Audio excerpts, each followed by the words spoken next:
जादुई मटका। एक गांव था जिसका नाम सुखपुर था। उस गांव में एक किराने की दुकान थी जिसके मालिक का नाम सीताराम था। वह बहुत दयालु और अच्छा इंसान था। वह जब भी किसी की ज़रूरत पड़े तो मदद के लिए तत्पर रहता था, परंतु वह गांव में हमेशा सूखा रहता था। उस गांव में वर्ष में सिर्फ एक ही बार बारिश होती थी, इसलिए गांव में पानी की बहुत दिक्कत होती थी।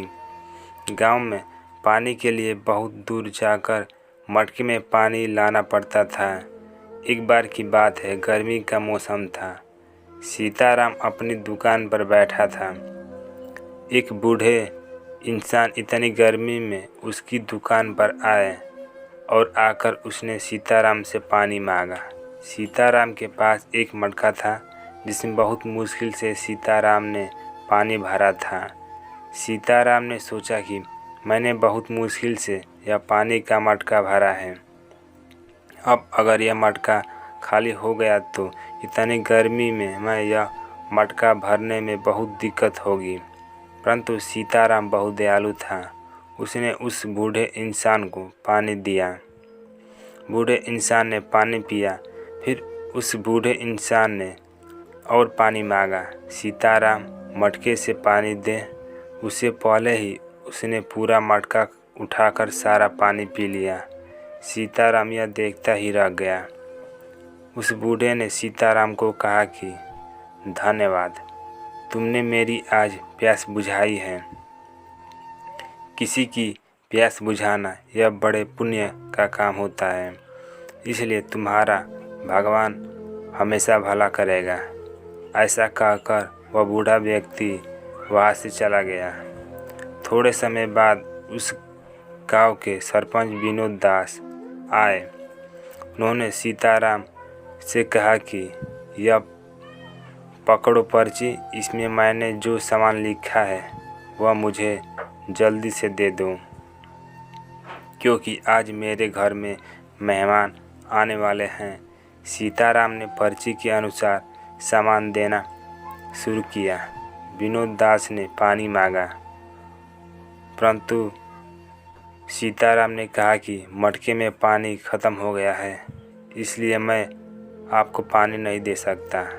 परंतु विनोद दास ने कहा कि क्यों झूठ बोल रहे हो, तुम्हारे पीछे मटके तो पानी से भरा हुआ है। यह सुनकर जब सीताराम ने पीछे मुड़कर देखा तो वह आश्चर्य में पड़ गया।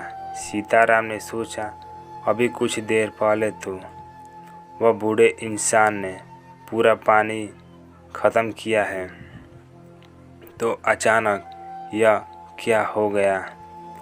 उसने मजाक का बहाना कर विनोद दास को पानी पीने के लिए दे दिया। पानी पीकर विनोद दास चले गए।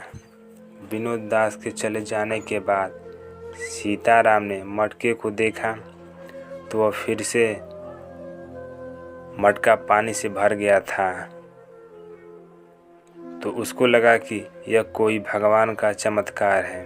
फिर उसने मटके से पानी पिया और पानी फिर से भर गया। वह यह सब देखकर खुश हो गया। थोड़े समय बाद सरपंच दौड़ते हुए उसके पास आया और उसके साथ उसकी बीमार एक लड़की भी आई थी जो कई हफ्तों से बीमार थी। सरपंच बोला कि यह मेरी बेटी को भी अभी इसी वक्त मटके का पानी दे दो। सीताराम आश्चर्य से बोला, ऐसा क्यों?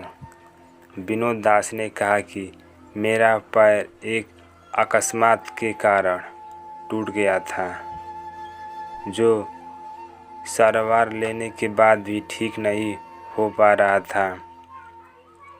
परंतु तुम्हारा पानी पीने के बाद से ही मेरा पैर बिल्कुल पहले की तरह हो गया है, इसलिए मुझे तुम्हारी मटके का पानी दे दो।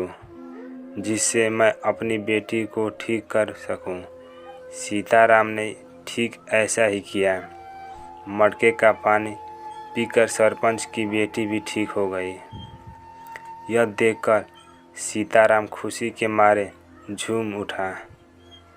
पूरे गांव में यह बात फैल गई कि सीताराम ने सोचा कि शायद वह बूढ़ा इंसान कोई भगवान का फरिश्ता होगा और उसी की वजह से यह साधारण से जादुई मटका बन गया है। सीताराम की दुकान के बाहर लोगों की लाइन लगने लगी। सब अपनी अपनी बीमारियां ठीक करने के लिए सीताराम के पास आने लगे। सीताराम उनका इलाज मुफ्त में करने लगा, क्योंकि उसको लोगों की सेवा करने में आनंद आता था। फिर भी लोग कुछ ना कुछ देकर जाते। सीताराम कुछ ही दिनों में धनवान हो गया। एक दिन की बात है कि एक बूढ़ा इंसान सीताराम के दुकान पर आया और पानी मांगा। सीताराम उसको पानी दे उससे पहले कई सैनिक उसके पास आए और सीताराम को कहा कि जल्द से जल्द हमारे साथ चलो।